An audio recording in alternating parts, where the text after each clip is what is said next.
Welcome to the Ingress Insights podcast, hosted by Pokemon Trainer J. Ingress Insights is a podcast about the Niantic game Ingress. Listen each week for the latest news, updates and rumours. Let us know your thoughts by leaving a voice message or emailing us at the links in the show notes.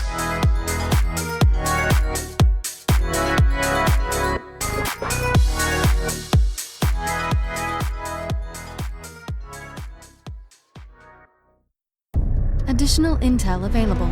Hello agents, today we're doing something a little bit different. So this isn't an interview for an Niantic game or anything like that. This is an interview I did back in 2023 with the voice actor Michael Rosenblum. This was way before I started the podcast, was even thinking about doing an Ingress podcast. Michael is a voice actor and he voiced two characters within the game Futurama Worlds of Tomorrow. They were two brand new characters to the Futurama universe. As of yet, I don't think they've been in the show, but they were Snowmotron and Turbo Neptunian as part of Futurama Worlds of Tomorrow's Christmas event back in 2017. Futurama Worlds of Tomorrow is now closed down. It's been closed a couple of years now, but it was your typical collect characters, build up a city.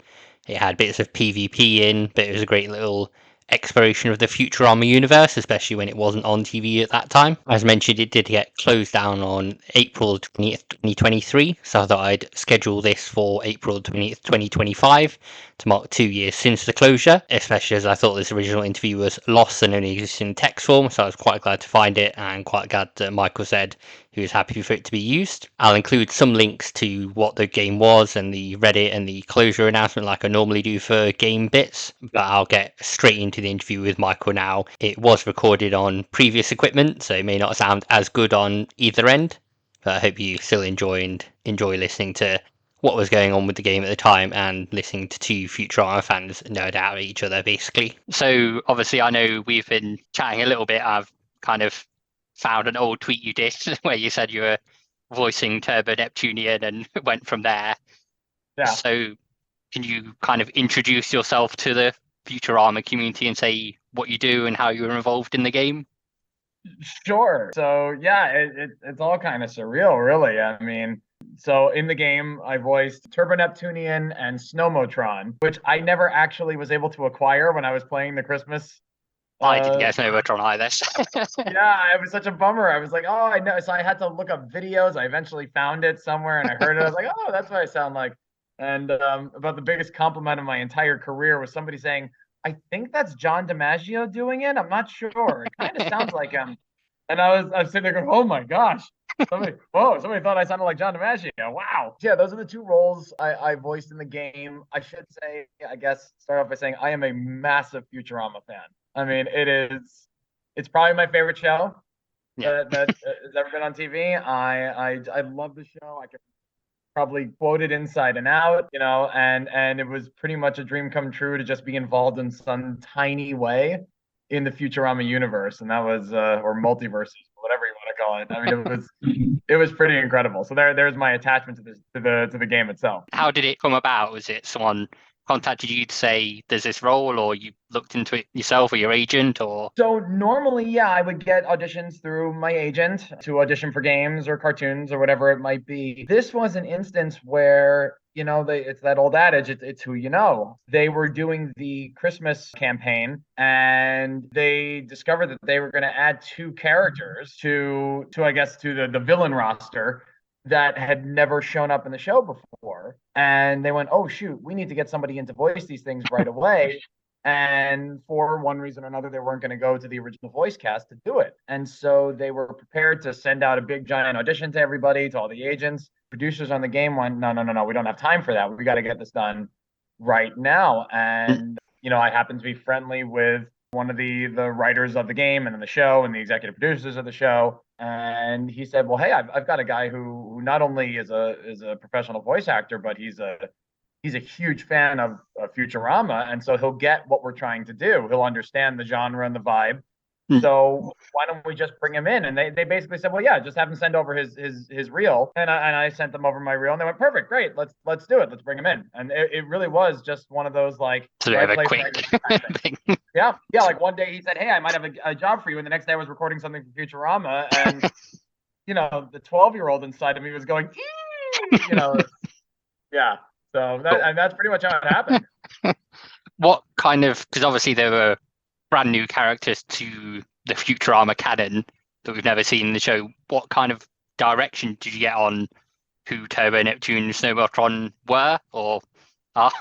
That's kind of interesting because they brought me into a session with some of the game people, and they weren't necessarily Futurama people. And I imagine, had I been there with somebody from the show, it might have been a slightly different direction. But I think that was part of the reason why they were comfortable bringing me in, is that they were like, hey, we need somebody who kind of Futurama and understands the tone. So I kind of came in, I had an acting teacher once said, come in with your pockets full, like ready to go. And I kind of had some ideas already. And, and I knew that like, the Neptunians, I thought of like, oh God, what's his name?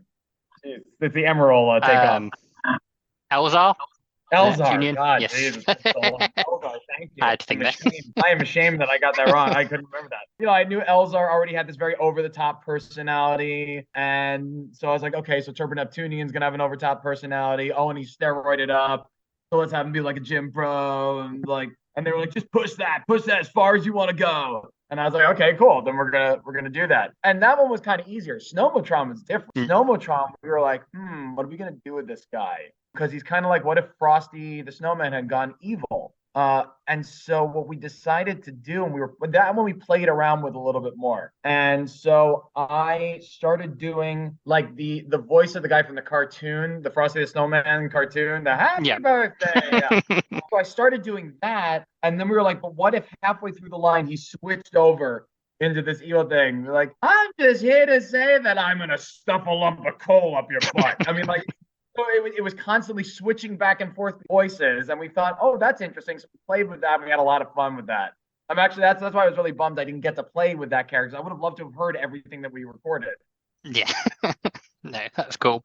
And then obviously, I know we covered this pre-talking, but did you play the game, get involved with the community? Oh my God, so much. I played the second that game came out. I was like, give me more Futurama content. I want it. So I played it right away, and I was going through all the campaigns and getting as many characters as I could. I never spent money on the game. I was playing it, the free version. So I think I was a little slower to get through things, and there were probably a few things I missed out on. But I was always looking for new updates. I was checking in every day. I was playing all the time, and I was definitely what are they called, grinding, to get all those push your levels up. Yeah, exactly. Just so I could get further along in the game. So I followed it as long as they were sending out new content. And it sounds like from what you said before, you've watched at least some videos, because I'm sure that Will Witz is the person that said you sound like John DiMaggio. So I know you've seen some Futurama videos of like gameplay and things like that and things in the community. Yeah, that was cool. I would seek that out and look for it. And because again, I loved this show, and I was devastated the first time it went off the air. I was devastated the next time it went off the air. I'm thrilled it's coming back again. I was just like, I'm so excited for more of this content. I really do love the show. I think it's so unique. It really is. It's intelligent, silly, it's heartfelt, and utterly ridiculous at the same time. Like it somehow manages to be all these things, and I love the characters, and any content I could consume on the show was big for me. And then obviously playing the game, it was a bit grindy, and you were doing it free to play. Is there anything you would have liked to see them do differently, or any characters you would have liked to see in the game that weren't? Well, hard to say if there are characters I would like to have seen in the game that weren't, because they put so many characters into that game. I mean, I was like, oh wow, we're doing the pain monster. Oh, okay, great. Yeah, the person with one line. Right, exactly. Yeah, see April 15th, folks. Like that's all. Yeah, I was impressed that they would do that stuff. I don't know. I was always a big fan of. I think of some of the characters I was really big fans of. I always thought the Robot Mafia was hysterical. And I know we eventually got them, which was great. I would have loved to have seen a bigger campaign around that. I think, because I always found those characters very funny. Who else? What else would I have loved to have seen more of? I don't know. I was like, I was so excited when Morbo showed up. Yes, Morbo's good. Morbo's amazing. Morbo is some of the greatest one-liners ever. My brother and I have it's a windmills do not work that way anniversary. like one day, I think it was like 10 years ago, he sent me a Facebook message. It just said, not a message, Facebook on my Facebook wall. He just said, windmills do not work that way. Good night. And Now it shows up in our Facebook memory. So every year we send the GIF again with another Morbo comment. So we have a Morbo anniversary every year. So that character is great. Lur is a favorite. I like a lot of Maurice LaMarche's characters. I was just in love with. Yeah, no, they're all good. And then, although obviously touched on this before, but I assume you were watching the show when it comes back on in summer. Yeah. Oh, I'll be watching. I will be there the night it premieres. I am so excited. So great that it's coming back. I mean, I've had the pleasure of meeting pretty much all of the voice cast, I believe, and I've met Matt Groening, I've met David X. Cohen. I'm friendly with Patrick Verone, and so that's how I've been able to meet a lot of them. I've sat in on a table reading before, and just to watch these people work, it's a crime that the show wasn't going on for a while. It's just so good. They are the top of the game. It's amazing. Is there anything you'd want to see them do in the show, or any characters you want to see more of, apart from the ones you mentioned, when it does come back? No, I just they seem to have an endless supply of ideas simply because of the universe that they're allowed to play in. I loved when they dug deep into some of the other side characters, because there are like that. There's that episode Calculon 2.0 where Calculon has to learn how to become a good actor, and then he reverts back to his old ways. It was the most moving episode, and it was just an extraordinary piece. And we dove deep into Calculon's character. I think it'd be really interesting to dive into those characters, and they did that a lot in the second run, I think, on Comedy Central. Like they had the Irreconcilable Differences one, where they really got into Lur and Inda's relationship, and that was really, really fun to see, and to watch those characters get explored more. Also, just give me more Bender, and everybody wants Bender.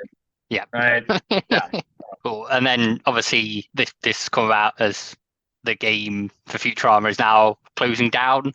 So kind of how do you feel about that? And were you still playing, or did you stop when the content stopped coming? I pretty much stopped when the content would stop coming. I checked in every month or so to see if there was like a, hey, we're redoing this, like when they redid the Cornwood event. I was like, oh, good, we get to do this again. And I didn't finish a couple of these. Like I never got to Mammon. Okay, great. Let me go beat all these levels, and I did. And I would certainly play if there were more events. But again, at least we got the show coming back. I mean, I'll be sad to see it go away, because that means my little corner of the Futurama universe goes away. But I will forever be a part of it, which is cool. Do you think you might see Turbo Neptune or Snowmotron in the show at some point, or? I was like, oh boy, I hope. I mean, that would be unbelievable if like they did a Christmas episode and there's Turbo Neptunian standing next to Robot Santa, as like the bodyguard for the workshop.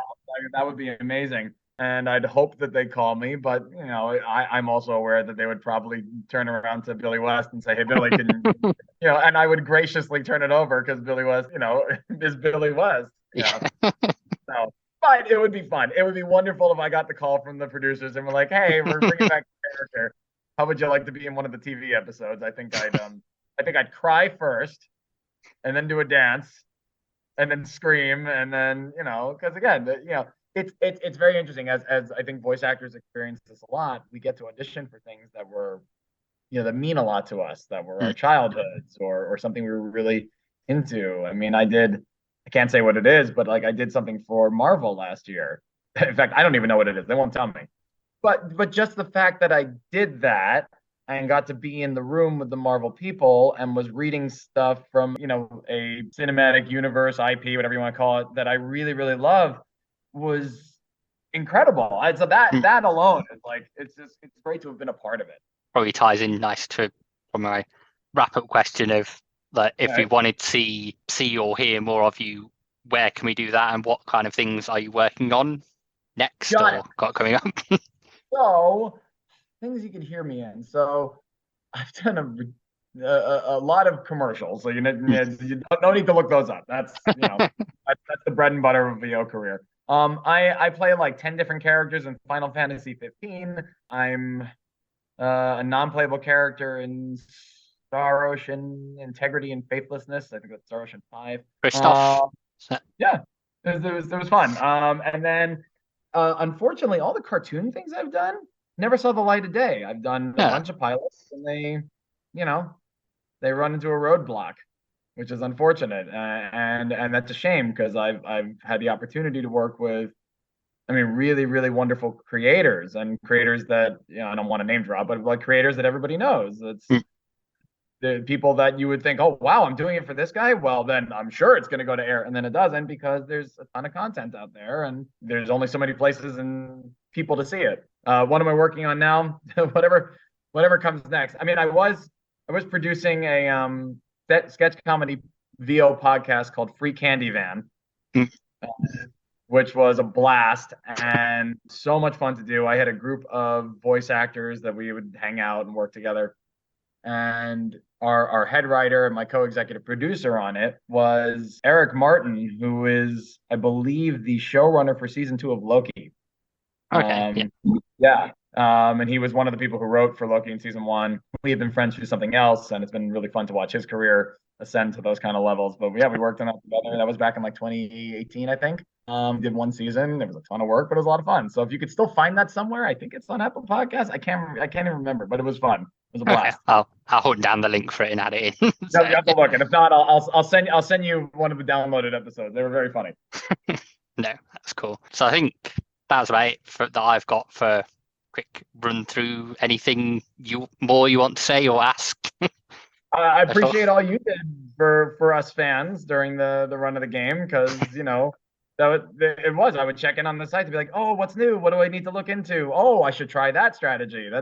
That's really good. I mean, it was fun. I mean, how did you come around to it? I'm kind of curious. You were just So I started posting a lot more when things kind of died off. So it was like making memes, and I got in contact with some of the guys at Jam City who work on the Family Guy game, and kind of made connections through that way. And then like, oh, do you want to join this Discord, give us feedback, things like that.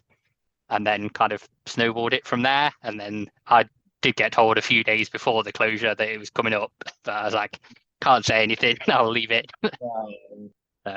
Yeah, it's been good, and it's enabled me to do things that I wouldn't have thought possible before, like speaking with Patrick was really good, and going through and doing that. So yeah, it's been fun. Were you a fan of the show beforehand? You were Yeah, I remember watching it when it started, like leaving a family party to go off into another room and watch the pilot. Yeah, it's constantly on in my house, it seems. So. Yeah. Well, so I take it you're in Great Britain, yeah? Yes. Yeah.